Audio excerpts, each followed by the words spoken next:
अस्सलाम वालेकुम एवरीवन, मैं डॉक्टर तैमूर खान एक और इन्फॉर्मेटिव वीडियो लेके आप सबके लिए सोशल मीडिया प्लेटफॉर्म्स पे आया हूँ। आज की मेरी वीडियो जो है एक ऐसे टॉपिक के ऊपर है जो इसे अनफॉर्चुनेटली हमारी सोसाइटी में एक बहुत ही बड़े स्टिग्माटा के तौर पे लिया जाता है। यही वजह है कि लोग जो इस बीमारी का शिकार हैं वो सही से अपनी बीमारी का इलाज नहीं करवा पाते और ये जो है ये बीमारी फिर अनफॉर्चुनेटली जानलेवा साबित होती है उनके लिए।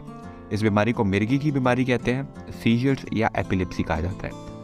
इट इज़ वेरी अंडरस्टैंडेबल कि सीजर्स जो होते हैं एक बहुत ही फ्राइटनिंग एक्सपीरियंस होते हैं उसके लिए जिसको सीजर या फिट पड़ रहा हो, लेकिन इसके साथ साथ उन लोगों के लिए भी एक बहुत ही फ्राइटनिंग एक्सपीरियंस होते हैं जो कि वहाँ पे उसको इंसान के इर्द गिर्द मौजूद होते हैं। अब ये बात समझना बहुत ज़रूरी है कि सीजर्स के नतीजे में जो मौत होती है वो सीजर्स की मिस मैनेजमेंट के ज़रिए होती है ज़्यादातर, ठीक है।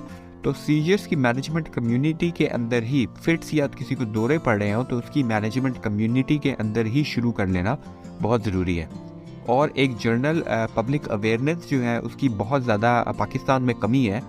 और फिर होता क्या है कि जब किसी को सीजर्स या फिट पड़ रहे होते हैं तो लोग उसके इर्द गिर्द जो मौजूद होते हैं वो कुछ ऐसे टोटके आजमाना शुरू कर देते हैं उसके ऊपर जो कि उस इंसान के लिए जानलेवा साबित होते हैं। आपने खुद भी एक्सपीरियंस किया होगा और देखा होगा अपने इर्द गिर्द लोगों को कि वो क्या क्या जो है वो इस तरह के काम करते हैं। फॉर एग्ज़ाम्पल लोग जो हैं उसको जूते सुंघाना शुरू कर देते हैं। अब that does not make sense to me at all.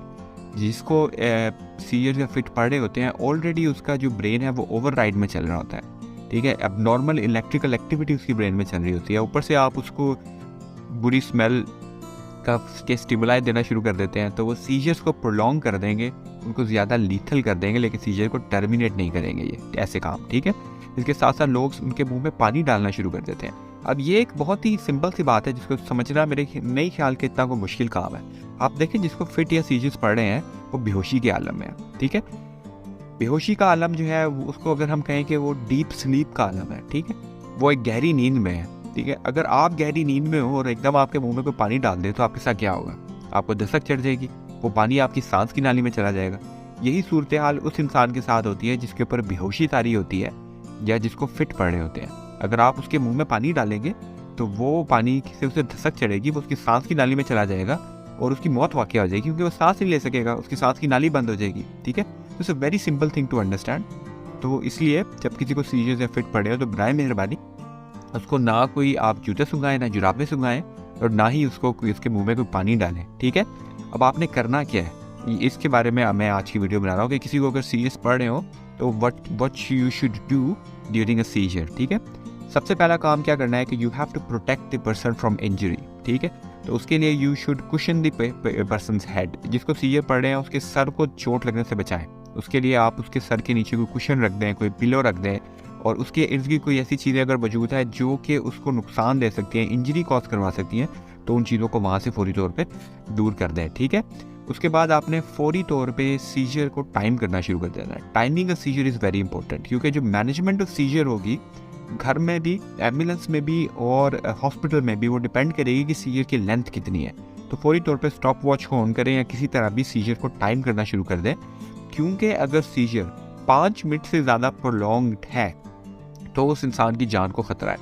आपको फौरी तौर पे उसको सीजर टर्मिनेट करने वाली या तो मेडिकेशन देनी है या फिर फौरी तौर पे करीबी अस्पताल ले जाना है या फिर एम्बुलेंस को कॉल करना है, लेकिन उसकी जान को ख़तरा है अगर सीजर 5 मिनट से ज़्यादा प्रोलॉन्ग हो जाता है।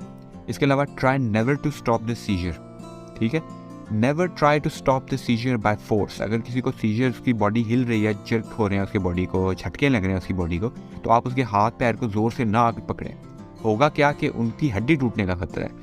उनके हाथ पैर को आप ज़ोर से पकड़ेंगे तो वो क्योंकि बॉडी उनकी स्पैज़म्स में जा रही होती है, उनके मसल स्पैज़म्स में जा रहे होते हैं, उनकी बॉडी की मूवमेंट उनकी कंट्रोल में नहीं होती, तो वो फोर्सफुली अगेंस्ट योर रेजिस्टेंस अगर उनकी बॉडी स्पैज़म में जाएगी तो उनकी हड्डी टूटने का खतरा होगा या उन्हें चोट लगने का खतरा होगा। तो try never to stop the seizure by yourself, ठीक है।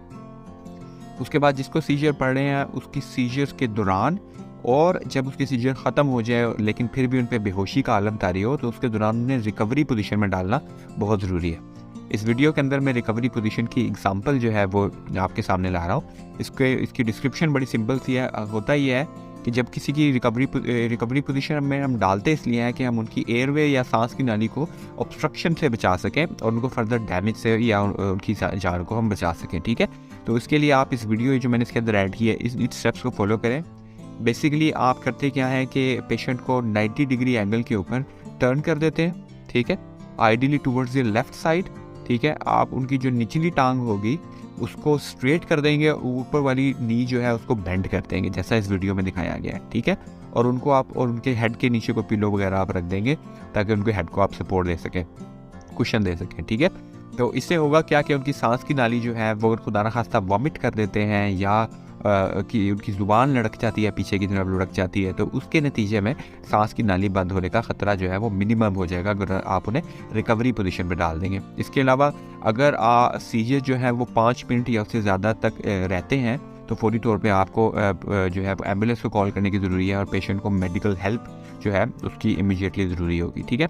अब हम एक ब्रीफ सी बात कर लेते हैं कि सीजर से बचा कैसे जाए। देखें, अगर आपके ख़ानदान में कोई एक ऐसा इंसान मौजूद है जो कि सीजर या एपिलेप्सी या मिगी की बीमारी का शिकार है तो make sure that they never skip their medicine. Rule number 1 to avoid a seizure is to never ever skip your dose of any medicine, ठीक है। हमारे यहाँ हॉस्पिटल में ज़्यादातर जो लोग फिट या सीजर के साथ आते हैं तो उनकी सबसे बड़ी वजह उनकी नॉन कंप्लायंस या poor compliance to their regular medication होती है। तो मेक श्योर यू और your loved one never skip their anti seizure या एंटी एपिलेप्सी मेडिसिन, ठीक है। And then step number 2 is to get enough sleep. It's a fact that lack of sleep can increase the risk of seizure. So it is very important to get enough rest. इसके अलावा it's very important to avoid triggers, ठीक है। ये बात जानना बहुत ज़रूरी है कि some people may have specific triggers that can increase the risk of seizure. For example, alcohol, excessive caffeine intake, certain medications, flashing of lights, loud sounds, certain smells. तो a lot of things can trigger a seizure. ज़्यादातर जो लोग epilepsy का शिकार होते हैं तो they already know and understand which triggers a seizure in them, which kind of जो है things can trigger a seizure in them. तो they should avoid these kind of trigger. इसके अलावा if you think that you suffer from seizure or someone in your family or any loved one around you suffer from seizures, then you should always seek medical advice, ठीक है। इसके अंदर doctors के पास जाना बहुत ज़रूरी है। वो कुछ टेस्ट करेंगे, वो कुछ CT स्कैन और डिफरेंट किस्म के EEG स्कैन और डिफरेंट स्कैन्स आपको ऑफर करेंगे to try to identify the type of epilepsy और seizure that you suffer from, ठीक है। और फिर वो उसके इलाज के लिए आपको सर्टन मेडिकेशन पे डाल देंगे। अक्सर लोग अब ये सवाल करते हैं कि क्या हमें सारी ज़िंदगी वो मेडिसिन इस्तेमाल करनी पड़ेगी, तो बिल्कुल भी नहीं। एक स्पेसिफिक टाइम पीरियड होता है, आप अगर उस टाइम पीरियड के दौरान अपनी मेडिसिन के साथ अच्छी कंप्लायंस रखते हैं और आप सीजर फ्री रहते हैं तो अल्टीमेटली आपकी एपिलेप्सी की मेडिसिन को बंद किया जा सकता है, ठीक है। तो ये बात बिल्कुल गलत है कि एक दफ़ा एपिलेप्सी मेडिसिन आप शुरू कर देंगे तो सारी ज़िंदगी वो खानी पड़ेंगी, नहीं। अगर आप 2 to 3 ईयर सीजर फ्री रहेंगे तो आपकी मेडिसिन बंद कर दी जाएंगी, ठीक है। कंक्लूजन इस पूरी वीडियो का ये है कि managing seizure require a combination of knowledge, strategies and support, ठीक है। By following the tips that I have mentioned in the video you can easily manage seizures at home and you can prevent future seizures from occurring. इसके अलावा if you've got any other questions you are more than welcome to ask them as comments in the video. आप उसे पूछ लें और मेरे से जितना जवाब दिए गए मैं दे लूँगा।